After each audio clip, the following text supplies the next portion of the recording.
यहाँ से जो मांझी हैं वो ये भी बताना चाहते हैं एनडीए को लेकर कि वो नाखुश हैं, वो कहीं ना कहीं उनसे जो है नाराजगी अपनी रखते हैं। और वहीं उनके बेटे ये बताना चाहते हैं कि चलिए मैं तो ठीक ठाक हूँ, लेकिन मेरे पिता को आप जरूर मनाइए, क्योंकि वो कहते हैं मेरे पिता का ये निजी कह सकते हैं कि बयान हो सकता है, उनकी व्यक्तिगत राय हो सकती है, मेरे से कोई ताल्लुकात नहीं है। मैं ये कह रहा हूँ कि मुझे जो मंत्रालय मिला है वो ठीक है। तो ये जो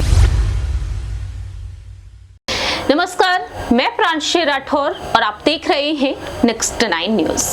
स्वागत है आपका हमारे खास प्रोग्राम 2024 का महासंग्राम में, जिसमें हमारे साथ मौजूद हैं हमारे सहयोगी अमन जी। सबसे पहले अमन जी, आपका बहुत बहुत स्वागत है।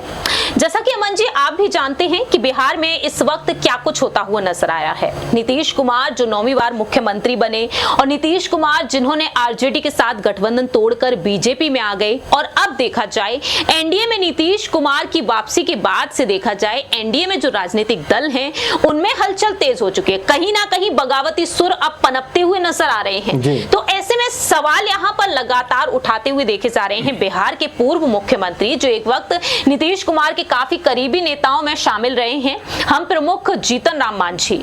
जीतन राम मांझी ने जिस तरह से नीतीश कुमार के मंत्रिमंडल को देखा, उस मंत्रिमंडल को देख लेने के बाद वह मंत्रालय की मांग करते हुए नजर आए साफ तौर पर। और ऐसे में उनके बेटे को भी प्रस्ताव मिला। दावे ये किए गए कि राजद की तरफ से प्रस्ताव दिया गया कि आपको उप मुख्यमंत्री बना दिया जाएगा, लेकिन मांझी कहते हैं कि ये महज अफवाहें हैं। दूसरी ही तरफ देखा गया है कि इसके अलावा बाकी की अन्य खबरें भी जो सामने आई हैं, हमने देखा जीतन राम मांझी को कांग्रेस की तरफ से प्रस्ताव मिले, मुख्यमंत्री पद उन्हें सौंपा जा सकता है।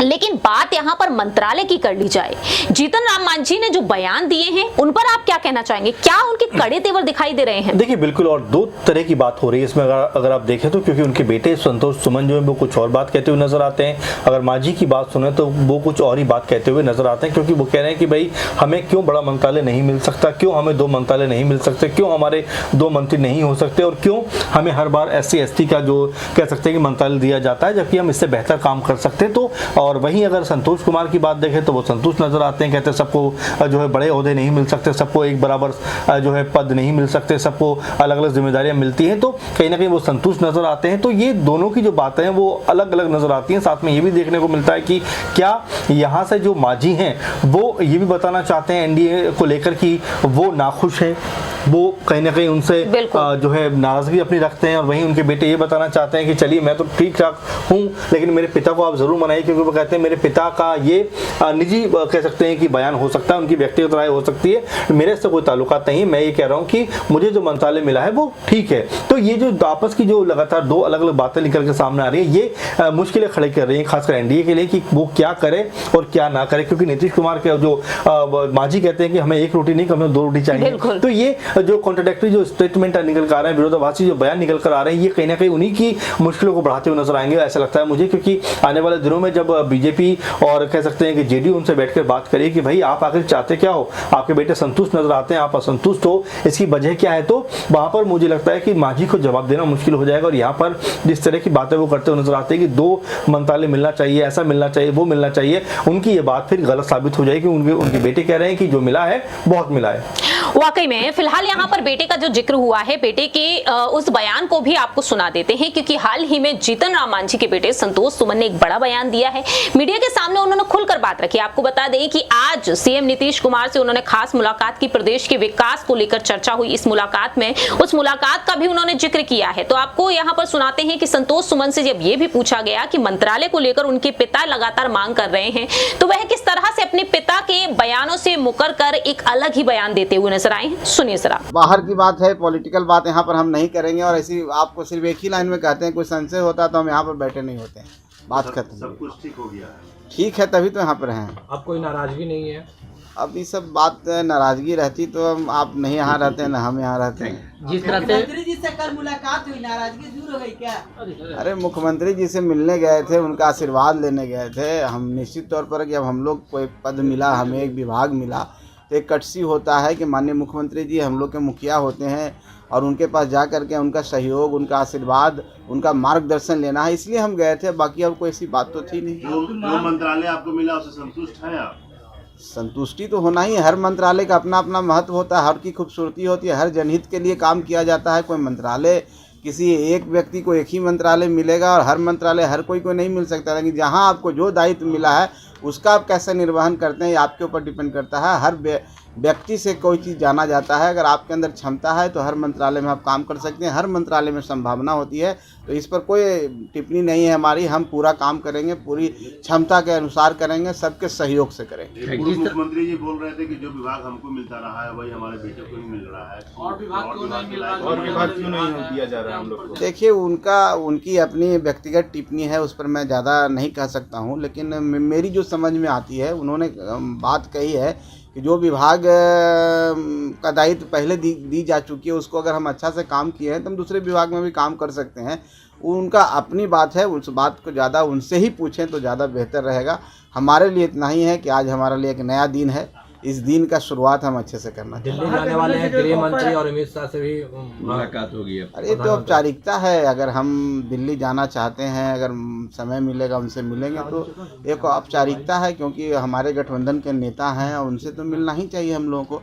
बाकी ऐसी कोई बात नहीं। 12 तारीख को फ्लोर टेस्ट है, क्या होगा उसमें?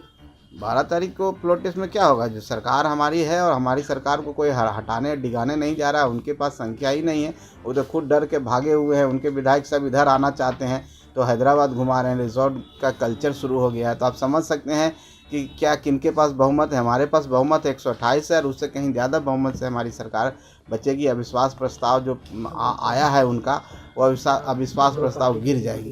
राज्यसभा में आप लोग किसका समर्थन करेंगे? राज्यसभा चुनाव तो ये सब तो बात अजीब सा बात है। जब हम एनडीए में है तो किसका समर्थन आप चाहते हैं, बता सम्राट दीजिए आप। सर, सम्राट चौधरी ने कहा था कि 2 पार्टियों से ही सरकार है, बात करके। अब मैं नहीं जानता हूं कि क्या उन्होंने बोला था। जहां तक मेरी बात है, ऐसी बात तो नहीं होनी चाहिए। और हम लोग के बीच में, हम लोग कल भी मिले हैं उनसे, सबके मिल के सबके सहयोग से सरकार चल रही है।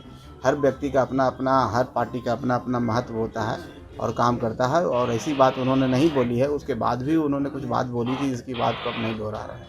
महागठबंधन से मुख्यमंत्री का जो ऑफर, आपने सुना कि किस तरीके से वह काफी ज्यादा संतोषजनक बयान देते हुए नजर आए हैं। उन्होंने साफ तौर पर कहा है ये उनका निजी बयान है, लेकिन एक व्यक्ति को एक ही मंत्रालय मिल सकता है। वह ये बात साफ तौर पर कहते हुए नजर आए, क्योंकि 2 बड़े-बड़े महत्वपूर्ण मंत्रालय की मांग रखी है। जीतन राम मांझी ने, उनका कहना रहा कि बीते पिछले मंत्रालय में भी यही देखा गया था कि यही मंत्रालय सौंपा गया था, मंत्रिमंडल में देखा, और अब भी यही। तो ऐसे में यहाँ पर जीतन राम मांझी के बेटे के सुर अलग हैं, जीतन राम मांझी के अलग हैं। कैसे देख रहे हैं आप इसको? देखिए, बिल्कुल वही मैं आपसे कह रहा था कि जिस तरह दोनों के सुर अलग अलग दिखाई पड़ रहे हैं, वो कहीं ना कहीं उनके लिए भी मुश्किलों में कहीं ना कहीं उनको डालता हुआ नजर आएगा। और साथ में ये भी दिखाई दे रहा है कि अगर जहां भी उनको अपनी अहमियत कम लगी तो वो दूसरे गुट में भी जाने के बारे में सोचें। क्योंकि जो मांझी हैं वो ये बात कहते रहे कि भाई मुझे तो मुख्यमंत्री बनने का ऑफर था, मैं तो एनडीए में इसलिए आया क्योंकि मोदी जी का मैं रिस्पेक्ट करता हूँ, सम्मान करता हूँ और उनके साथ रहना चाहता हूँ। तो इस तरह की बातें वो कहते हुए नजर आते हैं। अब आने वाले दिनों में क्या उनको 2 पद मिलेंगे, क्या उनको 2 मंत्रालय या 2 मंत्री उनके कोटे से होते हुए नजर आएंगे? क्योंकि वो ये बात उठा रहे थे कि भाई जब एक निर्दलीय मंत्री बन सकता है तो हमारे जो गुट से या हमारे दल से 2 मंत्री क्यों नहीं बन सकते? अब ये सारी जो बातें हैं कहीं ना कहीं एक दूसरे को लेकर विरोधाभासी जो चीजें हैं वो निकल के सामने आई हैं। अब इसको कैसे शॉर्ट आउट होगा? और साथ में जो फ्लोर टेस्ट है 12 तारीख को, उसमें क्या पूरे मन के साथ में जो कह सकते हैं मांझी की पार्टी वो जेडीयू के साथ में खड़ी हुई नजर आएगी, बीजेपी के साथ में खड़ी हुई नजर आएगी?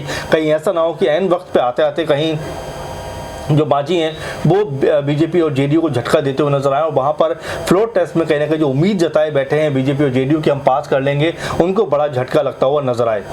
वाकई अब आने वाले समय में देखना होगा कि आखिरकार पिता और बेटे के जो बयान यहाँ पर सुनने को मिल रहे हैं, वो बयान वाकई में यहाँ पर किस तरीके से सियासत तेज कर सकते हैं। आखिरी छोटा सा सवाल, क्या वाकई में जीतन राम मांझी को जो ऑफर मिल रहे हैं वह अपने बेटे से हटकर कांग्रेस की तरफ जाना पसंद करेंगे? नहीं, देखिए बिल्कुल, अब जो बात आप कह रहे हैं कि बेटे से हटकर, मुझे नहीं लगता कि ऐसा कुछ होने वाला है, क्योंकि दोनों कहीं ना कहीं माहौल बनाने में लगे हुए हैं कि अगर यहाँ नहीं दाल गली हमारी तो वहां पर जाकर हम अपने आप को मजबूत करते हुए नजर आएंगे। यानी कि कांग्रेस की तरफ दोनों ही जाना चाहेंगे। जाहिर बात है, जाना चाहेंगे। और उनका जो 4 एमएलए हैं तो हो सकता है कांग्रेस से हाथ मिलाकर आने वाले दिनों के हिसाब से अगर सोचा जाए तो अपने लिए बेहतर एक कह सकते हैं कि वहां पर मुकाम तलाशें। क्योंकि जिस तरह से लगातार जो लोकसभा चुनाव के लिए भी कि उनको कितनी सीटें मिलेंगी कितनी नहीं मिलेंगी, इसको लेकर भी अभी मतभेद उभर कर जरूर सामने आएंगे। क्योंकि वहां पर कई सारे संगठन जो सहयोगी दल हैं वो अभी से सीटों की मांग करते हुए नजर आ रहे हैं। तो ऐसे में जब ये सारी बातें होंगी तो उसमें कहीं ना कहीं जो जेडीयू बीजेपी है इन सब मुद्दों पर भी फंसेगी और उसमें मांझी किस तरह से मानते हैं और या फिर मांझी को किस तरह से मनाया जाता है,